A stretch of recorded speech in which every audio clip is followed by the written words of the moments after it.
ഇത്തരത്തിൽ ഇങ്ങനെ പറഞ്ഞുകൊണ്ടേയിരിക്കും. ഒരാൾ ഏതെങ്കിലും ഉന്നത പദവിയിൽ എത്തി കഴിയുമ്പോഴായിരിക്കും പഴയ കാലത്ത് എന്നെ അങ്ങനെ തൊട്ടു, എന്നെ ഇങ്ങനെ പീഡിപ്പിച്ചു, എന്നെ അവിടെ കൊണ്ടിരുത്തി. ഈ സമയത്തൊന്നും ആണുങ്ങൾക്ക് യാതൊരു പ്രശ്നമില്ല. രണ്ടുപേരോട് ഒരുമിച്ച് യാത്ര ചെയ്യുന്നു, അതിനുശേഷം പെട്ടെന്ന് പറയുന്നു അയാൾ എന്നെ അങ്ങനെ ചെയ്തു, ഇങ്ങനെ ചെയ്തു.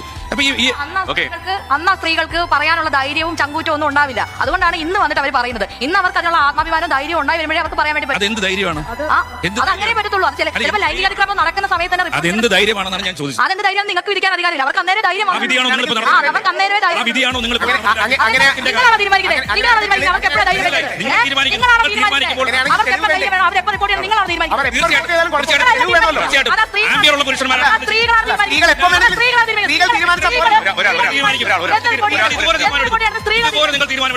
ദീപക്കിനെ പോലുള്ള മരണത്തിനിടയാക്കുന്ന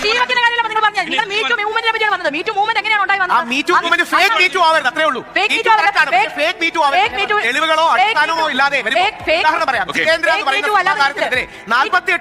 ഇയാൾ എന്നെ മീറ്റു ചെയ്തു എന്ന് പറഞ്ഞൊരു സ്ത്രീ പോയി. അവസാനം ഹിമാചൽ പ്രദേശ് ഹൈക്കോടതി പറഞ്ഞു എങ്ങനെയാണ് ഇത് തെളിയിക്കാനോ സാധ്യത, അതുകൊണ്ട് അക്സെപ്റ്റ് ചെയ്യാൻ കഴിയില്ല. 48 വർഷം ഒന്നും അങ്ങനെ സംഭവിച്ചു എന്ന് പറഞ്ഞാൽ തെളിയിക്കാതിരിക്കാനോ കഴിയില്ല. അവിടെയാണ് ഇതിനൊരു ടൈം ലൈൻ വേണം, റീസണബിലിറ്റി വേണം. പറഞ്ഞോളൂ.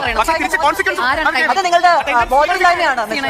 ഞങ്ങൾ 20 കാലം റേപ്പിസ്റ്റ് എന്ന ടാഗ് വെച്ച് ജീവിക്കും.